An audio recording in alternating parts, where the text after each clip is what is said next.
Kita belajar Lukas pasal 8. Mulai ayat yang keempat. Judulnya apa? Perumpamaan tentang seorang penabur. Apa itu penabur? Iya, yang menanam. Kalau menanam itu artinya cuma satu pohon. Kalau menabur artinya apa? Banyak. Oke. Nah, kehidupan kita itu selalu diumpamakan dengan perumpamaan orang yang menabur.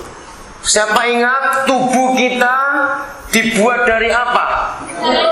Dari debu tanah. Nah, berarti ini seperti sebidang tanah tubuh ini. Ya, beda dengan binatang. Binatang tidak perlu ditaburi apa-apa, dia tetap seperti induknya. Tapi kalau manusia lain, misalnya kalau ada seekor kuda lalu punya anak kuda, apa mereka induknya takut kalau dia jadi sapi? Jawab, takut tidak? Kenapa induknya tidak pernah takut kalau anaknya kuda akan jadi sapi? Tidak mungkin. Kalau ada burung merpati, telurnya netas, apa induknya khawatir anaknya jadi ayam? Tidak juga. Kenapa? Tidak mempunyai pilihan dalam hidup. Binatang itu yaitu. Tapi kalau ada orang Mei kawin dengan orang Mei, lalu pindah ke Amerika, punya anak lahir di Amerika, otomatis seperti orang Mei atau seperti orang Amerika anak itu? Ayo. Iya, anaknya orang Mei, tapi seperti apakah mereka bisa langsung bahasa Mei? Tidak, tergantung lingkungannya. Tergantung apa yang ditabur di hidup anak itu. Tapi kalau orang Mei ini pindah ke Amerika, bawa anjingnya dari Mei, dari kampung di Enaro sana, apakah anjingnya gonggong bahasa Inggris? Jawab cepat, gonggong bahasa Inggris tidak? Tidak, karena anjingnya tidak terpengaruh. Karena apa? Dia pintar. Oke, Aldo. Jadi hanya manusia yang perlu ditaburi dalam hidupnya, diberi sesuatu. Binatang tidak perlu. Ingat ini. Nah, benih, tahu benih kata lain, benih itu apa? Biji, bibit, betul. Benih, biji, bibit apa? Pupuk lain. Pupuk itu nanti kalau dia mau supaya pohonnya lebih cepat tumbuh subur, dikasih pupuk. Siapa ingat ada pupuk organik dan anorganik? Apa itu pupuk organik? Pupuk alami. Ya, pupuk anorganik yang dibuat dari bahan-bahan kimia. Mana yang lebih sehat? Organik atau anorganik?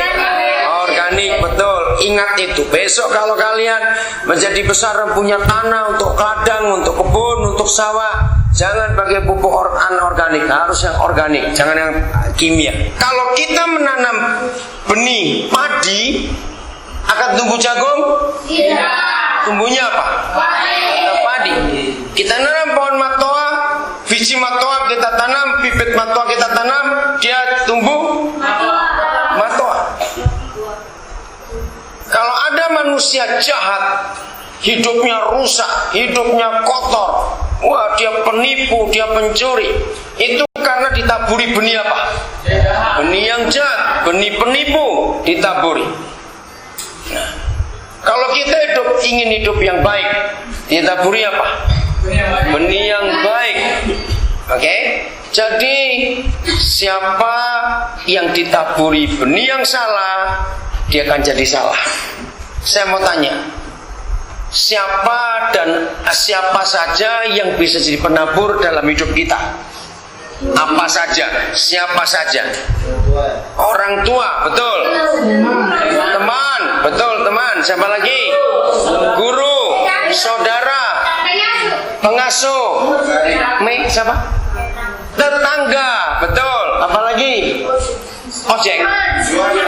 Siapa bilang ojek tadi? Iya betul juga, tukang ojek bisa. Nah, berisah teman, ya. Saudara,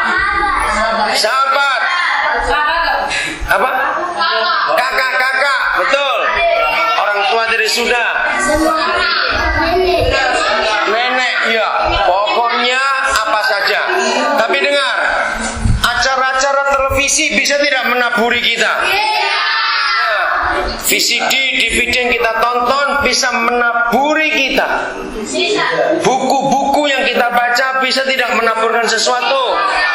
Nah, kalau begitu, manusia itu berbahaya atau tidak?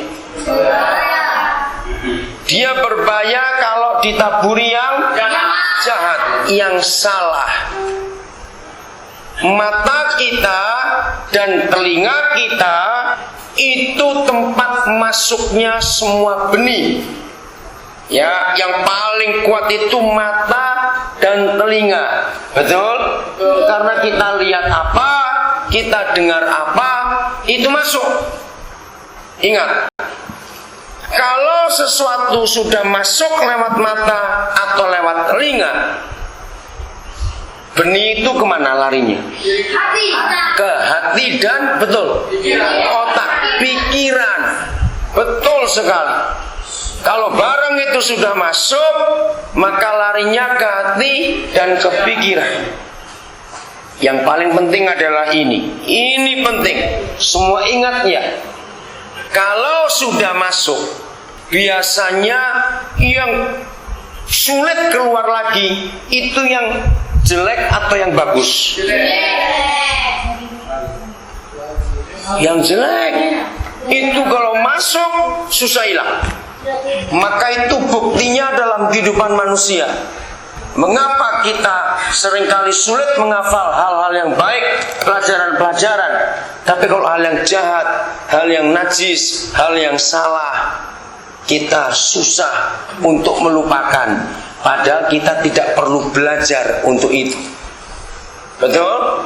Apakah orang jahat itu karena belajar berbuat jahat? Tidak. Justru orang baik harus belajar berbuat baik. Kalau manusia nggak belajar berbuat baik, dia tidak bisa baik. Tapi kalau yang jahat tidak perlu belajar, begitu masuk dia langsung jahat. Maka itu jaga hidup kita. Mata dan telinga kita harus kita jaga. Karena itu taburan benih yang ada di dunia ini. Baik yang baik maupun yang jelek, yang jahat akan masuk. Hati-hati betul untuk itu. Mengerikan sekali kalau salah. Seumur hidup akan ingat itu. Saya akan baca ayat 4. Ketika orang banyak berbondong-bondong datang, yaitu orang-orang yang dari kota ke kota menggabungkan diri pada Yesus.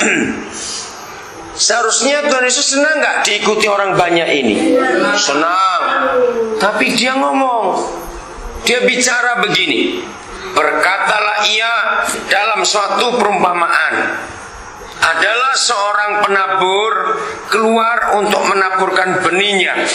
Pada waktu ia menabur, sebagian benih itu jatuh di pinggir jalan, lalu diinjak orang, dan burung-burung di udara memakannya sampai habis.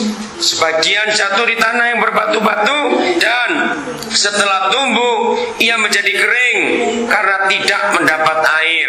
Kenapa nggak dapat air? Karena berbatu-batu, tanahnya sedikit, jadi kering. Yang ketiga, sebagian lagi jatuh di mana? Semak duri. Dan semak itu tumbuh bersama-sama dengan benih firman tadi dan menghimpitnya sampai mati. Yang ke-8, ayat 8, ini yang keempat. Dan sebagian jatuh di tanah yang baik, dan setelah tumbuh berbuah berapa kali lipat? 100 kali lipat. Nah, kita semua sebagai manusia punya 4 macam tanah. Tanah yang pertama seperti apa? Oh bukan, seperti apa? Jalanan. Tanah kedua berbatu-batu. Tanah ketiga